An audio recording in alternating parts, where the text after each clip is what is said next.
Hello everyone, I am Dr. Fawzul Atiq giving some series of lecture for the course Discrete Mathematics. So in the first few lectures we have discussed about the logic and proof technique, right? So this lecture onwards we'll start a new unit called set, function and induction. Now most of the things we know from the sets, those who have already learned set, but what we'll do, we'll learn this set, function, all these things in terms of whatever we have learned from the first unit, right? That means the like propositional logic, that all the notations of like for all x there exists x, this kind of things we'll learn in alignment with them. So first the definition of a set. A set is an unordered collection of object, right? An unordered collection of object. That means what? Uh, like S is equal to, I'm just writing it as, just a second.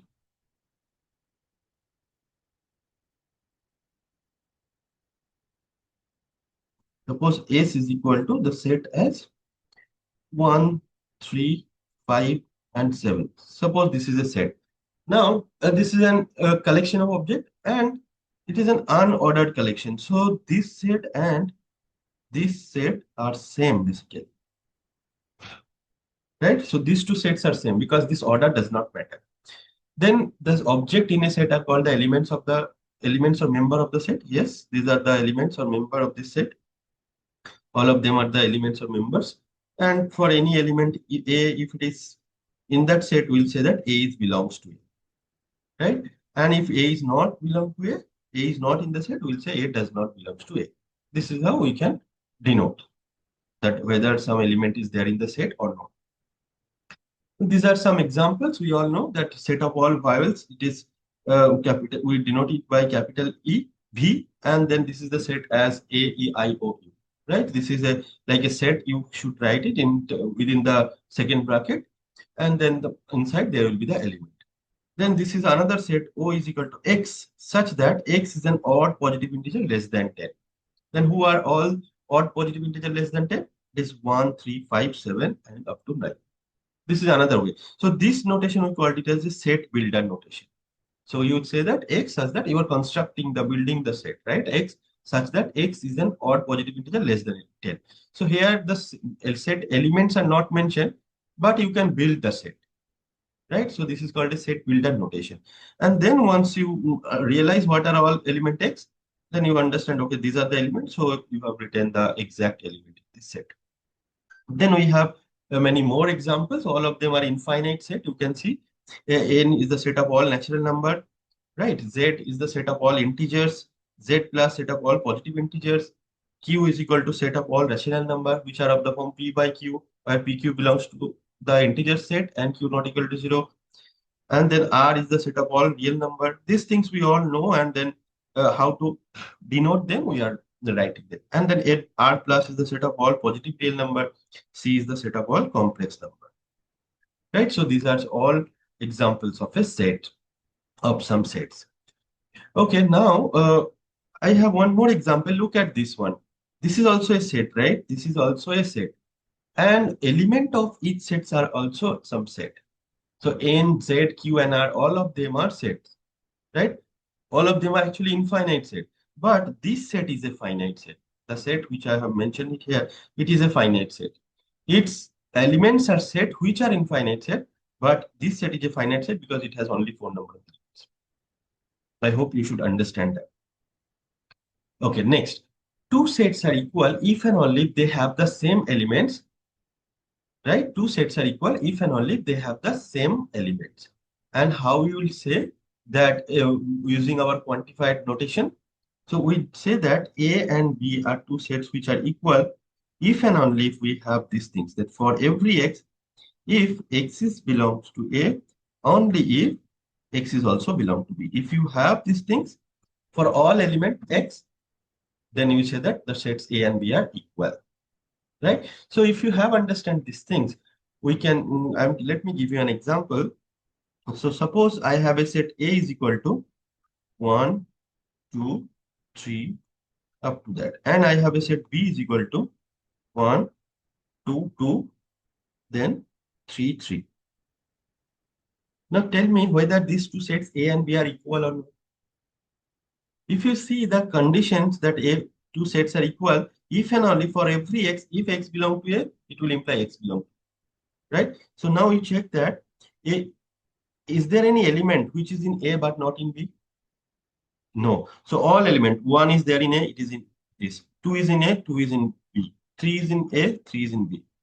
Similarly, all elements who are there in B, they are also in A. 1 is in A, yes. B, 1 is in A. 2 is in B, 2 is in also in A. 3 is in B, 3 is also in A. So for all element A and B, so this condition is satisfying. If X belong to A, it is belong to B. If X belong to B, X is belong to A. So therefore, these two sets are equal sets. This is a very interesting thing, right? So repeated element is will not count in case of a set. Okay. Next, we have like this one, we have already said that order does not matter in case of a set. Yes, this is the set same as 1, 3, 5. We also have seen. Okay, now we have another set called the empty set. So a set that has no element, a set that has no element is called an empty set or null set. It calls an empty set or null set, and it is denoted by phi. Phi or phi. You can, some pretty people used to say it is phi, and its actual pronunciation should be phi. Okay. Now, a set with one element is called a singleton set. Yes, we all know that a set with having only one element is called it as a singleton set. This is a singleton set, right? This is a singleton set with only one element. Okay. Next, we have the concept of subset. We all know, but what we'll do, we'll try to represent them in terms of some quantified notation. Right. So, what is the subset definition? A set A is subset of B if and only if every element of A is also an element of B. Yes, we can certainly make some examples. Suppose A is a set 1, 3, 5, 7, and 9 and 11. Suppose A is a set. Now I'm writing a set A is equal to 1, 5, and 9. Yes, definitely. Each element of A is also an element of S. So therefore, A is a subset of S. Clear? And how do you write it in terms of quantified notation? You will say that for all x, if you have x belong to A, then it should belong to B also. That means for each element of A is also an element of B. Right? This is the way one should write the subset. And then we all know that set of integer is a subset of the set of all rational numbers. Set of all rational number is a set of all subset of set of all real number. Right. Now, to show that A is subset of B, what you will do? You will show that if X belong to A, then X is also belong to B. That's what you have to. So you have to prove that for any arbitrary X, if X is in A, X is also in B. That is how you should prove it. And how do you prove that X is not a subset of B? What you will do? Suppose I am writing one set B is equal to 1, 2, and 3. Now, is B a subset of S? Is B a subset of S? Is it a subset of S? No. Why? Because there is an element 2 which is not in S. So this is not a subset of S.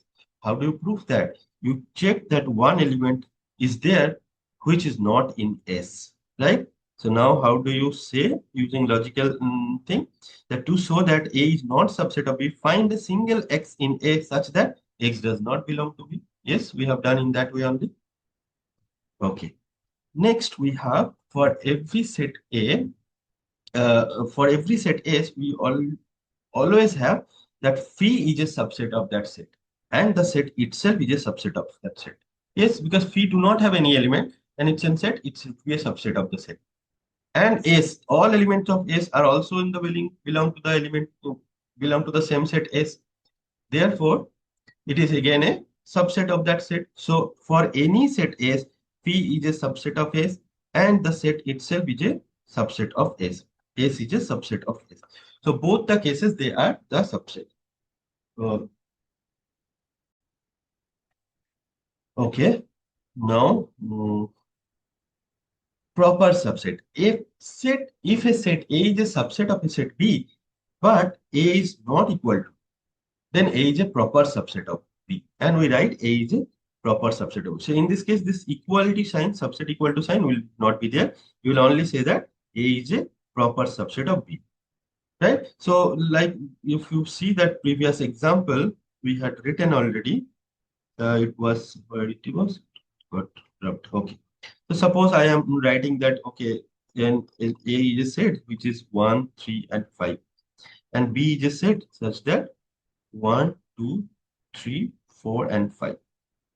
In this case, A is a proper subset of B, right? Because A is a subset, but it is not equal to B.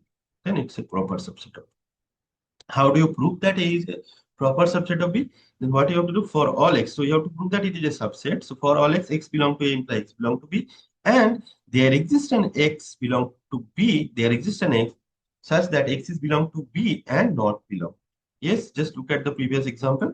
You just have to prove that A is a proper subset. Just first you have to prove it is a subset. That means all elements of A should be an element of B. Yes, we have done. Then just show one element, at least one.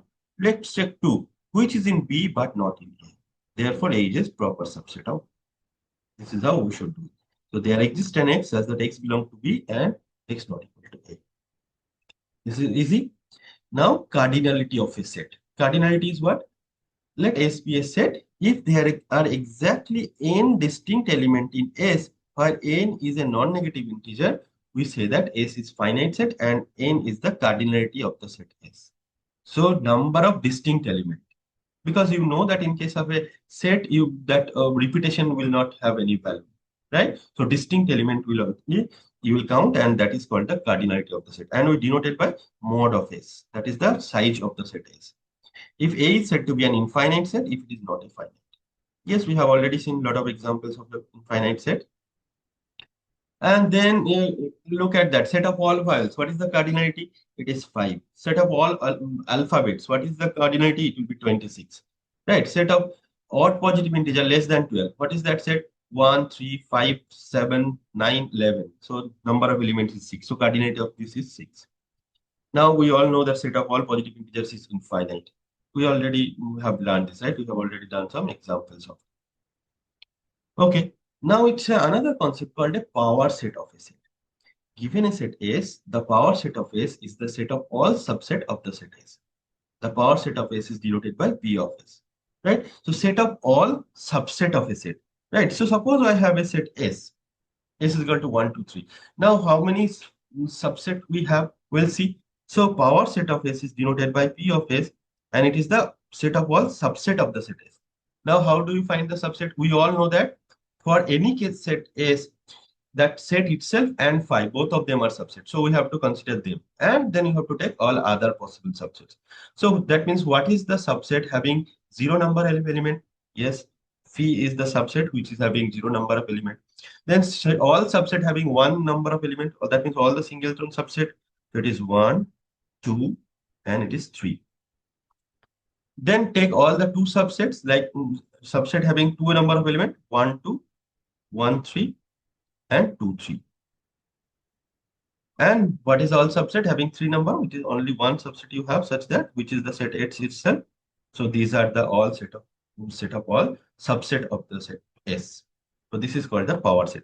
How many elements you have? You can see there are 8 elements, right? So I hope you understand. Now we will do one interesting example. Now we all know what is that empty set. What is the power set of the empty set? Let us understand that. So suppose this is the set S is the empty set. What you have to do? You have to find the power set of the set. How do you find? Power set is the set of all subset of the set. Now for any set, we already know now, for any set, the phi and the set itself are the subset always. So this set S do not have any other element. So at least these two we have, phi and S. But what is S? Phi and S is also phi. So phi and phi. But set in case of a set, repetition is not allowed, is not counted. So it is actually that phi only, the set phi. So having only one element, singleton set. So the power set of S is having a one element, which is phi. Correct? So suppose this is the set S1. And we got it is the set having one element, which is phi. Now the next question is, what is the power set of the set, this set phi? That means this set we have counted. What is the power set of this set S1? So P of S1. How do you find the P of S1? But again, we'll do the same way, that for any set, we know that the set and the phi, both of them are always a subset. So I'll write it as phi and the set S1 are the subset, and there are no other element because phi was there and we have already counted. Right? Now what is phi? Phi is phi and S1 is what? It is the set phi. So these two are the only subset. So the power set of the set S1 is this. Therefore, power set of the set of phi is actually equal to phi and set phi. I hope this is clear. So this set is different. This how many elements you have in this set? Zero element. How many elements you have this set S1? You have one element. How many elements you have in the set S2 is equal to this set? You have two elements. Right? So all this set one, set S, S1, S2 are different set. I hope you understand this. Okay. Now you have this one observation. If your set S has n element, then power set have 2 to the power n number of elements. Yes. So you see, just look at the observation. You had set S has 3 element, power set has 8 number of elements. So 2 to the power 3. The set S has 0 number of element, but the power set has only one number of elements. So 2 to the power 0, which is 1. The set, this set have one element. So power set of this set have two elements. So 2 to the power 1. So 2. So all these things are matching. So this is a good observation that if your set S has n number of elements, then power set of S have 2 to the power n number of elements. Now we have one more concept called the Cartesian product of two sets, basically. Now we already have seen this kind of thing, right? N tuple. The ordered n tuple A1, A2, An is the ordered collection of the set A1, which is the first element. So here, suppose we know that any element in the three-dimensional coordinate system, how it will look like? Maybe 1, 3, and 5. This is a point in the 3D space, right? We all know.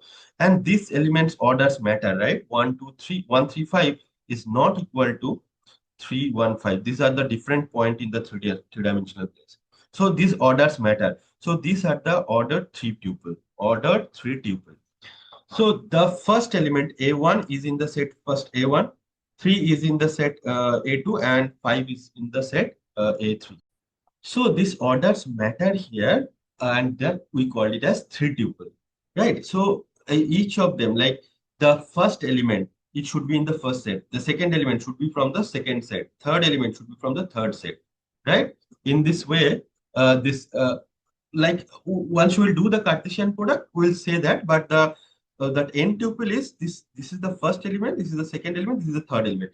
These orders matter where 3 is the first element in this representation, 1 is the second element, 5 is the third element, right? So this is the set of all three tuples. Now if you have that only one a pair of elements 1 5, this you called it as, instead of saying two tuple, we call it as an ordered pair, right? Or maybe like any element in the two-dimensional coordinate system, like 0 0, it is an ordered pair. This is how you define it. Then how do you define the Cartesian product of two sets A and B? So it is denoted by A cross B. Then this is the set of all ordered pair AB such that the first element should be in the first set and the second element should be in the second set. This is how you define the Cartesian product, right? And then if I just ask you to give to do an example, suppose I have a set A which is maybe 1 comma 2, and I have a set B which is A comma B comma C. Then can you find out that what is A Cartesian B? So this is the set of all ordered pair of the form AB where first element should be in A, second element should be in B. So what is that? So the element will be 1A, 1B, 1C this time, and 2A, 2B, and 2C. This way you can have. So this is the set of all uh, ordered pair of the form, like first element is from the first set, second element from the second set, right? And then we can extend this concept. We can extend this concept that if you have n number of set A1, A2, An, then the Cartesian product will be of all the n tuples, where the first element A1 should be in the first set A1, A2 should be in the second set A2, A3 should A3 in the third set A3, and An should be the last set An, right? So this is AI is belong to capital A. And how do you define A square then? It is the Cartesian product of A into A. And that means X is in A and Y is also in A. right? Then we have another concept. This is the last concept for this lecture, the truth sets and the quantifier. What is that? Let P be a predicate with domain D. Then the truth set of P is the set of all elements X in D for which Px is true. The truth set of Px is denoted by X belong to D such that Px. Now, let P be a predicate. Then, like it's a propositional function, then it will have a domain, suppose which is D. Then, truth set of P is the set of all elements in the domain for which Px is true. Like I'll give you an example. Suppose P is such that it's a predicate such that mod of X is equal to 1, right? Mod of X is equal to 1. Then what is the truth set of it? The truth set of X, a P is truth set of P is equal to, how you will denote X. Now this X is a domain of P is the set of all domain real number. Domain is the set of all real numbers, suppose. So X belong to R, that means from the domain, such that mod of X is equal to 1, such that P. So it is all real number whose modulus is 1. Now you tell me what are all elements whose modulus is 1?